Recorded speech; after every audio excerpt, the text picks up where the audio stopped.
You're tuned in to Agriculture Today. Thanks for being along with us. And we've more for you soybean growers in the area of weed control. And it's not premature to think about getting an early start on one of the leading weeds we see in soybeans around Kansas, and that is Marestail. Some thoughts on the options there now from our guest. He's a weed management specialist with K-State Research and Extension. Welcoming back Dallas Peterson. So the scope of the problem, Dallas, Marestail is bringing some hefty pressure on soybean production in Kansas, you say. Yeah, Marestail is an interesting weed. And really, we're almost, on the late side of things, to be honest with you, based upon, the life cycle of Marestail. It's a winter annual weed, typically, although it can act as a summer annual weed as well. And again, if you look historically back 30, 40 years ago, it wasn't a problem at all for us, because at that point in time, we were primarily conventional tillage. And so being primarily a winter annual weed, as we were preparing our seed beds in the spring, if there was any Marestail out there, we were getting rid of it. But as we've changed over to no-till, it's become more and more prominent. And then ultimately we've developed some herbicide resistance in those Marestail populations, and that made it even more difficult to manage. So I think, we're getting a handle on it again. So we always have to make adjustments as we go through time, as these things evolve. But it still is very problematic in some of our fields. And can untreated Marestail survive the winters? That's a question at hand. Well, it absolutely can. And again, it primarily is a winter annual, although it can germinate in the spring. Although there's actually quite a bit of the Marestail that does die over the winter. But there's so much out there in some cases that doesn't matter. And if it does overwinter, then it does become a lot more difficult to control than it would have been in the fall, or if you do have plants coming up in the spring typically. So again, management can be a challenge, and you do have to be timely with your management. And timely with the selection of your product as well that goes with that. And you said that we may be even a little on the late side for some of these earlier treatments. Really, the best management practices for me, as we look at Marestail, is to start with fall programs. Right. Again, you have very small seedlings come up oftentimes in the late fall. And by fall treatments, I'm talking about mid-November, ideally. Most of the time by then you've had some fall moisture and you've got some little seedlings out there, and they are very tiny. They're almost impossible to see unless you get down on your hands and knees and you're looking real closely. And so we may not realize they're there. But also, being that small, they're pretty susceptible to a lot of herbicides at that point in time. So, 2,4-D, dicamba, some of the other more aggressive residual type fall treatments generally can provide very good control at that point in time. And again, we might have a few coming up in the spring, but in many cases, the majority are up there in the fall. And so if we take them out, that makes it a lot easier to manage in the spring. But that opportunity is past. Yet you say that some of these same compounds could be effective with an early spring application. Right. You're exactly right. That opportunity has passed. But yet, if we can get at it early this spring, we can still do an excellent job. And by early, we're talking oftentimes early March. Again, as things start to green up in the spring, it will be one of those first weeds that will take off and start to grow. And it doesn't take too long then before it starts to bolt. And that oftentimes occurs about mid-April, something like that. And once it starts to bolt, sends up that flowering stalk, then it does become much more difficult to control. So if we didn't put out any fall treatments, again, we would encourage producers to think about doing something in March to try to get a handle on the stuff that was there in the fall, and maybe even, provide some residual control of the spring germinating Marestail that haven't come up yet. And the products, 2,4-D, dicamba, amongst those? Products are much the same. There are different options available. Again, used to be glyphosate would work, so we can't rely on that anymore. The ALS inhibiting herbicides also typically are pretty good. Things like first rate or classic containing compounds if we're going back to soybeans and that sort of thing. But we do have some ALS resistance as well. 2,4-D and dicamba have kind of been the old standbys over time. And I used to think they were kind of comparable as far as control that we could achieve out of those two products, but now I'm convinced dicamba actually is a much better Marestail herbicide than 2,4-D. And especially if we start to bump those rates up a little bit, it will give us some residual control more so than the 2,4-D. So really in those early spring treatments, I think dicamba is a good component to have in there. If you're going in March, you pretty much can use it in most crops. You do have to abide by the label guidelines and the pre-plant restrictions. But for example, with soybeans, with clarity, you can use up to 8 ounces. Then you have to wait for an inch of rain, and then you have to wait 14 days before planting. If we're putting it on in March, usually we don't have to worry about that as compared to wait until later and closer to planting time. And those pre-plant intervals have to be adhered to. That's an essential, of course. But what about that option of waiting until somewhat closer to planting time? There's still more chemistry that could be considered there, right? That's not the best option. I'll start with that. Okay. Again, we'd like to take care of it with the fall and the early spring treatments. And then maybe if we have a few after that, they're a lot easier to manage. But if that doesn't happen, and sometimes it just doesn't happen, there are some other options that you can look at. Again, you can still use those products. You just have to abide by those pre-plant intervals. But Sharpen, for example, is another herbicide that can provide pretty good Marestail control. It doesn't have any pre-plant restrictions ahead of soybeans. We still recommend that it often be applied as a tank mix with something else. Spray coverage is very critical. Higher volumes are going to work best.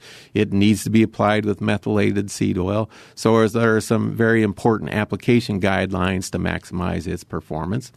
Liberty is also quite good on those later Marestail that are starting to bolt. And interestingly enough, it almost seems to work a little better after they've started to bolt than before they bolt. And we tend to have warmer temperatures, and that may enhance its activity also. So Liberty, even ahead of non-Liberty Link beans, is an option. Now, of course, if the beans are coming up, it has to be Liberty Link beans only. Elevore is a new herbicide that was just introduced here within the last year. It's provided similar Marestail control to dicamba, but it likewise has a 2-week waiting interval after application before planting the soybeans. So again, that's just important to understand. And then you always have the option of things like paraquat as well. Paraquat being burned down, non-selective. Again, coverage is equally as important as with the other contact-type herbicides. And it actually works best if we can mix a little growth regulator with it as well, or perhaps something like Syncor seems to synergize its activity. So there are some options available. Again, ideally, you want to get your Marestail control before it starts to bolt if you can. Now, if one is going ahead and planting one of the dicamba-resistant soybeans, and of course with all the stipulations upon application, they still have some more latitude here and as far as control, do they not? Absolutely. And so again, if you're planting Extend soybeans and using one of the new products on the Extend soybeans, you don't have that waiting interval that you have to be concerned about. The Extendamax, Ingenia, Fexapan, those all can be applied, anytime prior to planting or after planting your Extend soybeans. And again, dicamba has been one of the more effective herbicides for control of Marestail. But again, you need to be sure that you're certified to utilize that technology and that application, as we visited about before. So if you're not sure about that process, talk to your local extension office, right? Absolutely. A lot of restrictions now with the application of those new dicamba products, and very important that we abide by those rules, both from a legal standpoint and, again, to try and avoid off-target injury from those dicamba applications. But again, the preference is to get on top of these Marestail plants before they bolt. And so any time that the weather allows, from roughly the next week or so for a few weeks following, that's a good window of application opportunity, you say. Yeah, we've had a little harder winter this year than in recent years, and so that is a consideration. Ideally, at this point in time, I guess, I'd like to see a little bit of active growth now on that Marestail Marestail. So maybe a week of, kind of warm up and maybe some precip to get it going. And then as soon as that happens, I think that would be the ideal time to treat. Well, all of your options for springtime control of Marestail in soybeans, particularly in no-till systems where that Marestail has flourished, is covered in full in the Chemical Weed Control Guide for Field Crops. The 2018 edition is now out and available to you growers online through the K-State Research and Extension bookstore, or you can ask about it through your local extension office. Dallas, thanks for sharing the word on this approach to Marestail control. Great to be here. Dallas Peterson's been with us. He is a weed management specialist with K-State Research and Extension. Additionally, there's an article on strategies for control of Marestail and soybeans in one of the recent Agronomy e-update newsletters from K-State, dated February the 9th. That is found at agronomy.ksu.edu. Agriculture Today continues after this over the K-State Radio Network.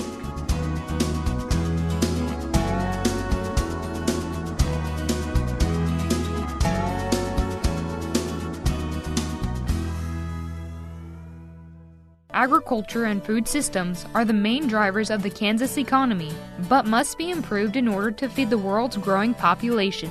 How are we going to do so? Reduce food loss, find ways to preserve grasslands, and help families stretch their dollars. Global food systems is one of the 5 grand challenges K-State Research and Extension is addressing. To learn more, visit www.ksre.ksu.edu.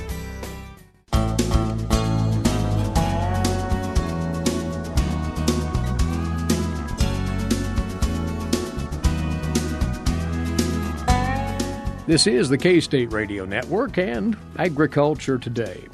Our guest has just put together an article that is tracking a very important yet somewhat unsung facet of the net farm income picture here in Kansas, and that is where family living expenses fit in. Gregg Ibendahl, agricultural economist, K-State Research and Extension, is with us, and he has an article on this very matter on the agmanager.info website, by the way. We're drawing from that today.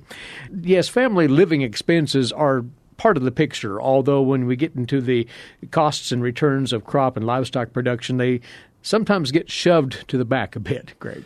Well, I think really people get concerned about family living is when they're trying to look at, how much money they have to get by or not. So, when net farm incomes were, averaging well above $100,000 like they were from like 2007 to 2012, people aren't so concerned about family living because you got plenty of cash to go around, so it's not that big of an issue. But, the last couple of years where we've been in a case where net farm income's been well under $50,000, then it becomes a bigger factor because, most farm families are probably going to have family living that's probably going to be above that level. Now, the Kansas Farm Management Association tracks family living expenses, does it not? That's what we're taking from here? Yes. Not every family wants to do that, of course. So, but the ones that do, we make an effort to keep track of it. And we keep pretty detailed records for the farms that do decide to participate in this. When we talk of family living expenses directly, what expense categories does that represent? Oh, we have a whole bunch. If you look at my publication, I think I have about 10 or so on there. We actually have more than that. I just kind of picked the main ones, the biggest ones to put on there. But, things like entertainment, recreation, health insurance, food, contributions, auto expenses, gifts, home repairs, household operations, really about anything you can think of, we have a category for it. And we want to come back to that and to where those compare to each other. But in your analysis here, you were interested in whether these expenses collectively follow closely the ebb and flow of overall net farm income, correct? Yeah, no, if we're looking for cases where, farmers are going to have, excess cash after they take off family living, when they compare that to their net farm income, you would kind of like to have family living kind of track along with net farm income, obviously. So when, net farm income goes up, you can raise family living. But the most important thing is when net farm income goes down, then you would like to see family living kind of match that just so you don't have any spending gaps in there. And, what we have seen so far is that, farmers do start to raise their spending when they have some really good years. There's usually a little bit of a delay. Unfortunately, I think the delay kind of also extends on the downward side. So, we've seen net farm income now, be lower for the last, 2 or 3 years here. But the family living has been slower to decrease. It hasn't matched the decrease in net farm income like we saw going down. It's coming down, but not as fast as what, I would probably like to see, really. And you've conducted this analysis going back to 1993. So yeah, we actually have a little more data going back before that. It's not quite in the best shape when we get down pre-1993, but I think, from what we do have, I think it's pretty good data, though. But again, when net farm income falls, family living expenses, well, they may eventually fall or are falling, but it's not in lockstep. They lag behind a bit. Yeah, it looks to me like there's probably about a 2 or 3 year delay before we finally start to catch up. So, we saw net farm income, it's been down for 3 or 4 years now, but it's only been the last couple of years where family living has started to go down. Do we know why we see these lags in the way family living expenses collectively move behind net farm income moves? Well, I don't think that's unique to farmers. I think any family you take in the U.S., if you look at how their family living has adjusted to change in their household income, there's always going to be some lag. So, it's easy to get involved with higher spending when you do have higher levels of income. It is much tougher to make that reverse change and actually cut back after you've gotten used to certain levels of spending and living to go backwards. So that's just a tough thing for anybody to have to do. It's more human nature than yes, very much so. Yeah.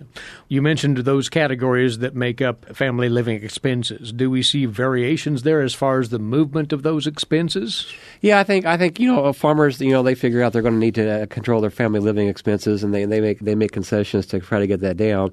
I think some categories are more successful than other categories. So if you look at things like home repairs and household operations and gift giving, they're pretty quick to adjust on those things from what I've seen on our data. But there's some categories where I think they're a little bit slower. Food's kind of been steady for the last couple of years. We haven't really seen any really big decrease or a little bit of an increase, but not a whole lot there.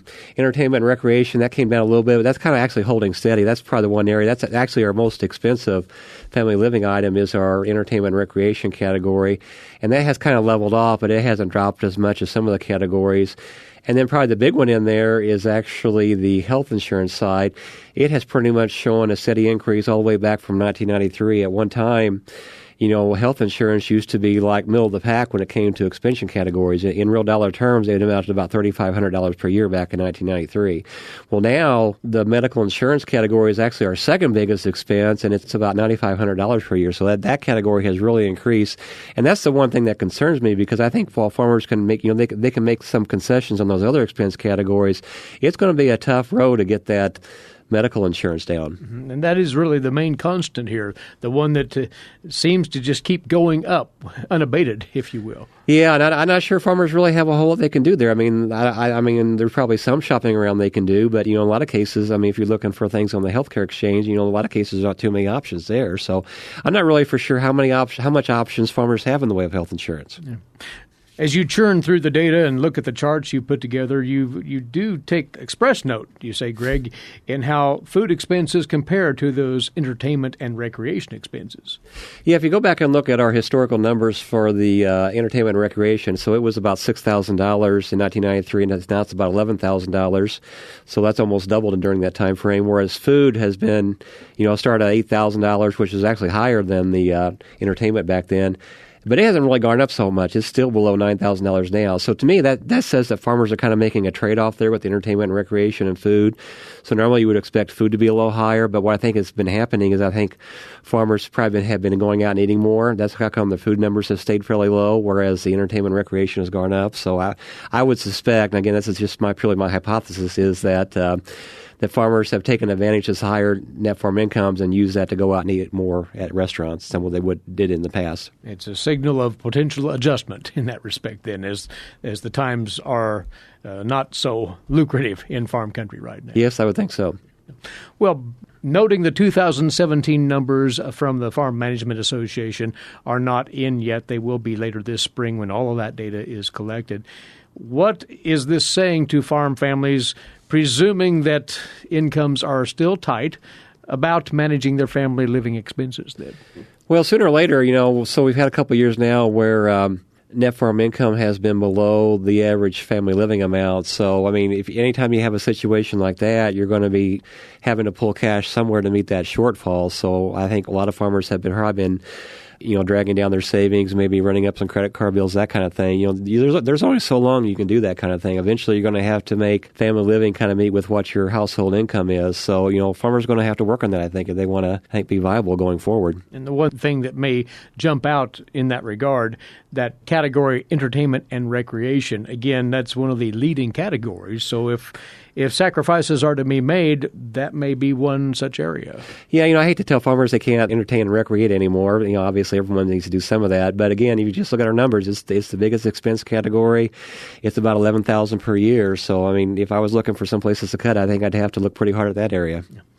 Another note here from your article, Gregg, you asked the question, can family living, broadly speaking now, ever approach those, as you benchmark it, pre-2007 levels, given all of this? Well, I don't really think so. If you look at our numbers back on a real dollar basis, family living in real dollar terms, before we had the big run-up in net farm income in 2017, family living amounted to about $50,000 per year. That's in real dollar terms. Well, now it's up closer to $70,000. So there's a $20,000 gap to get back to where we was. So I don't know if we can actually get back all the way, just mainly because of the whole health insurance thing. I think that's one category item that even if farmers shop around, they're going to have that as a problem area. So, I would like to say farmers could get back to $50,000 in real dollar terms family living. I just don't see it happening, though. This requires upon a farm family some true financial soul searching, doesn't it, and self-analysis to figure out if they can, in fact, rein in their family living expenses to some degree to match what they have going in the way of income.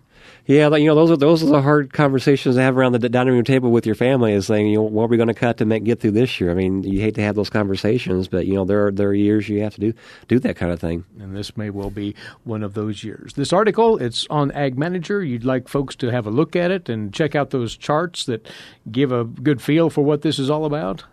Yeah, this is up in Ag Manager, and in a couple more weeks I probably have some more detailed information about some of this stuff too. agmanager.info, and the title of the article is very straightforward, an analysis of family living in Kansas as an overall component of a farm and ranch income portfolio there, drawing once more from multiple years of data from the Kansas Farm Management Association and finding that the movements in family living expenses tend to not keep up in pace with the changes in overall net farm income. Gregg, thank you for coming over, sharing this with us. He's Gregg Ibendahl, agricultural economist with K-State Research and Extension, who put together this look at the family living expense trends in Kansas. You're listening to Agriculture Today, and we'll be back with more in a few moments over this, the K-State Radio Network.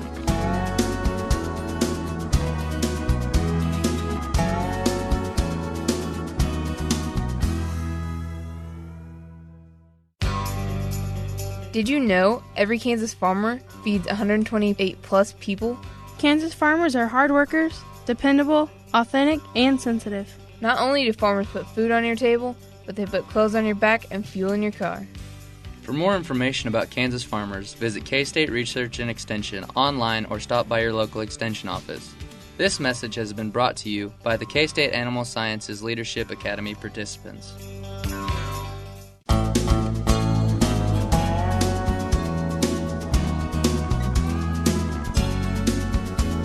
This Agriculture Today concludes on another aspect of wildlife management. Alongside, once again, is wildlife specialist with K-State Research and Extension, Charlie Lee.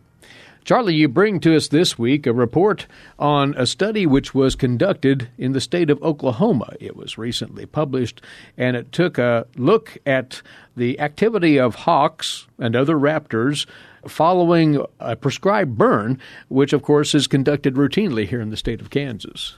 Fire is certainly a process that is necessary to conserve the grasslands in the eastern part of Kansas. We know that our prairies have been subject to fire and grazing pressure, but little effort went into looking at the immediate response of wildlife while a fire is taking place. This particular study monitored 25 different prescribed fires that occurred during 2 different seasons and across 2 different locations in the tall grass prairie region. They used paired point counts that occurred before and during prescribed fires to determine the quantity of the use of that location by raptors. It's not surprising to people that have participated in fires in the Great Plains, or even those farmers that have been cultivating in fields or plowing or disking and see the response to raptors coming in after small rodents. But it's not been studied. There's been a lot of information published about vegetative changes as a result of fire and what that habitat change can do for mammals, but very little work is done to look at the immediate response to fire by species like raptors. So which raptors were studied here, as those who were conducting this work were interested again in how they feed on wildlife following the fire? Well, in this particular study, they found 9 species of raptors were utilizing the fire locations. There were also approximately 50 unidentified raptors that didn't get close enough for a positive identification. 4 very common species were identified. The Swainson's hawk was the most numerous raptor, was at the fire locations. The red-tailed hawk, northern harriers, and Mississippi kites were certainly the top 4 species that were present. When they looked at the response both pre-fire, and this was 1 hour immediately prior to setting the fire, the Swainson's hawks were observed in the area, but in fairly low numbers.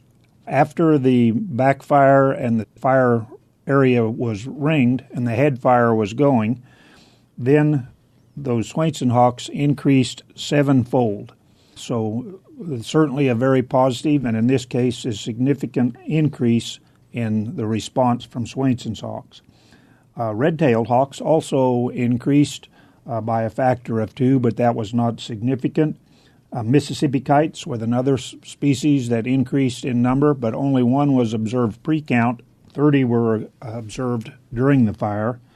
And northern harrier was one of the species that went the other way. There were 16 northern harriers that were observed pre-fire, and only 1 observed in the area immediately after the fire was ongoing. So as the researchers took this raptor count, did they also account for what they were consuming, mammals, insects, whatever? Well, as much as they could. You rely somewhat on what their food habit studies have shown, and that the Swainson hawk, which is a neotropical migrant species that winters in South America, they primarily feed on mammals during the breeding season, some reptiles, amphibians, or birds, or then switch to primarily feeding on insects after breeding season. So I would expect most of their food supply during the fire was small mammals, reptiles, and amphibians. Mississippi kite is a species that feeds primarily on insects, so occasionally they'll feed on reptiles and amphibians. So you would think that insect numbers would perhaps be chased into the air from their hiding locations in the grass, and perhaps were more available at that point in time.